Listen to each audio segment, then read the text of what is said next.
ખેડૂતોના હિતને લઈને પ્રાપ્ત થઈ રહ્યા છે। યુરિયા ખાતરની સાથે ફરજિયાત બીજું ખાતર લેવાની ફરજ પાડનાર વેપારીઓની હવે ખેર નહીં। ખેડૂતોને હેરાન કરનારા ખાતર વેચનારા સામે કાર્યવાહી થશે। વિધાનસભા ગૃહમાં કૃષિ મંત્રી રાઘવજી પટેલે ખાતરી આપી કે આવી ફરિયાદ મળતા ખાતર વેચનારનું લાયસન્સ રદ કરવામાં આવશે। અગાઉ ઘણી વખત એવું બન્યું છે કે યુરિયા ખાતરની સાથે ખેડૂતોને ફરજ પાડવામાં આવે કે તેઓ અન્ય બીજું ખાતર પણ ખરીદે। જો કે આવા વેપારીઓની સામે હવે કડક કાર્યવાહીની વાત ગૃહમાં રાઘવજી પટેલે કરી। કોંગ્રેસના નેતા પાલભાઈ આંબલિયા અત્યારે આપણી સાથે જોડાઈ ગયા છે। પાલભાઈ, રાઘવજી પટેલ જેમણે ગૃહમાં કહ્યું છે કે જે વેપારીઓ યુરિયા સાથે બીજું ખાતર લેવાની ફરજ પાડશે તેમની સામે કાર્યવાહી કરવામાં આવશે। ખેડૂતો માટે આ કેટલું મોટું નિવેદન કૃષિ મંત્રીનું કહી શકાય? પહેલી વાત તો એ છે કે રાઘવજીભાઈ પટેલે જે ગૃહમાં નિવેદન આપ્યું અને વેપારીઓને દંડવાની વાત કરી, રાઘવજીભાઈ પટેલને એબીપી અસ્મિતાના માધ્યમથી મારે એટલો સંદેશો આપવો છે કે મોટા ભાગે સહકારી જેટલી સંસ્થાઓ છે, ઇફકો ક્રિપ્કો દ્વારા જે વિતરણ સંસ્થાઓ છે, એ જ સંસ્થાઓ દ્વારા આ નેનો યુરિયા ફરજિયાત કરવામાં આવે છે। વેપારી એટલે ખાનગી માટે જે હોય, બરાબર, જે ખાનગીમાં પણ એ લોકો પ્રોડક્શન પોતે નેનો યુરિયાનું નથી કરતા। રાઘવજીભાઈને જો ખરેખર ખેડૂતોની એટલી ચિંતા હોય અને નેનો આ જે એને શું કહેવાય ગૃહની અંદર આ શબ્દો જે એને વાપરા છે એ પ્રૂવ કરે છે કે નેનો યુરિયા છે એ ખેડૂતો માટે એટલું ઉપયોગી નથી જેટલું ઓલું યુરિયા ઉપયોગી હતું, એટલું આ એને સિદ્ધ કરી દીધું છે।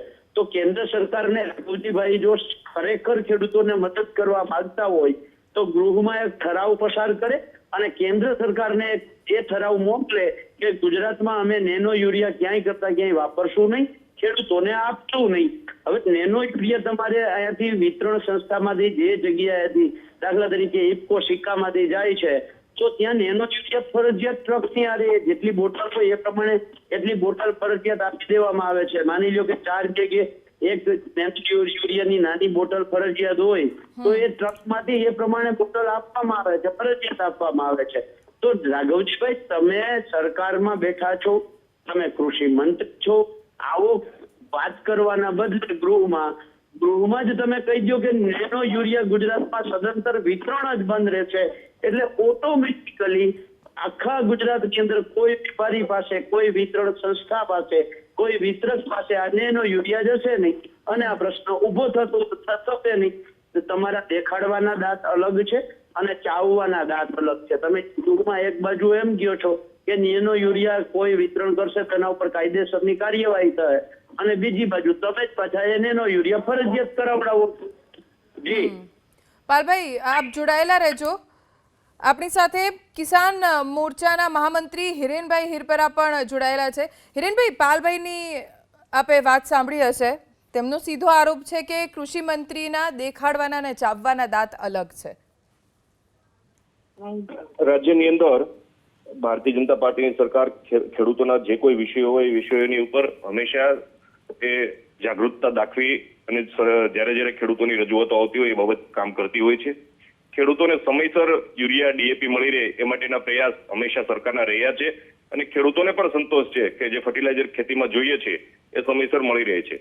વાત રહી નેનો યુરિયા અને ડીએપીની, જ્યારે આપણે નેનો યુરિયા અને ડીએપી આપણું વિદેશી ઉનિયામણ એ મોંઘું એ જતું રહે છે જ્યારે નેનો ડીએપી અને નેનો યુરિયા એનો આવિષ્કાર જરૂરી છે। એ લોક જાગૃતિ મારફતે વૈજ્ઞાનિકોના અભિગમ સાથે લોકો એ સ્વીકૃત બનાવે એ માટેના પ્રયાસ એ સરકાર કરી રહી છે। કોઈ જગ્યાએ ફરજિયાત આપવાનો પ્રયાસ થયો નથી। માત્ર ને માત્ર આ રાજકીય વાહિયાત વાતો કરી અને ગુજરાતનું વાતાવરણ ડોળવાનો પ્રયાસ એ હંમેશા કોંગ્રેસ કરતી હોય છે। ખેડૂતો એ જાગૃત છે અને ખેડૂતોની કોઈ પણ બાબતો હોય એના પ્રશ્નો બાબતે પણ સરકાર જાગૃત છે, તંત્ર જાગૃત છે। જ્યાં આવા બનાવો બનતા હોય છે ત્યાં એની સામે પગલાં ભરવામાં આવતા હોય છે। જી હિરેનભાઈ અને પાલભાઈ, આ બંનેનો આભાર એબીપી અસ્મિતા સાથે વાત કરવા માટે। તો કૃષિ મંત્રીએ નિવેદન આપ્યું જેના ઉપર કોંગ્રેસના વાર છે। ખેડૂત આગેવાન પાલભાઈ આંબલિયા જેમણે કહ્યું છે કે કૃષિ મંત્રી ગૃહમાં જો આટલું મોટું નિવેદન આપે છે તો ખેડૂતોના હિતમાં જ જો નિર્ણય લેવો હોય તો યુરિયા સદંતર ફરજિયાત કરવાનું બંધ કરી દે। જો બીજું ખાતર લેવાનું દબાણ કરશે તો હવે વેપારીનું લાયસન્સ રદ થશે તેવું વિધાનસભા ગૃહમાં રાઘવજી પટેલે ખાતરી આપી છે।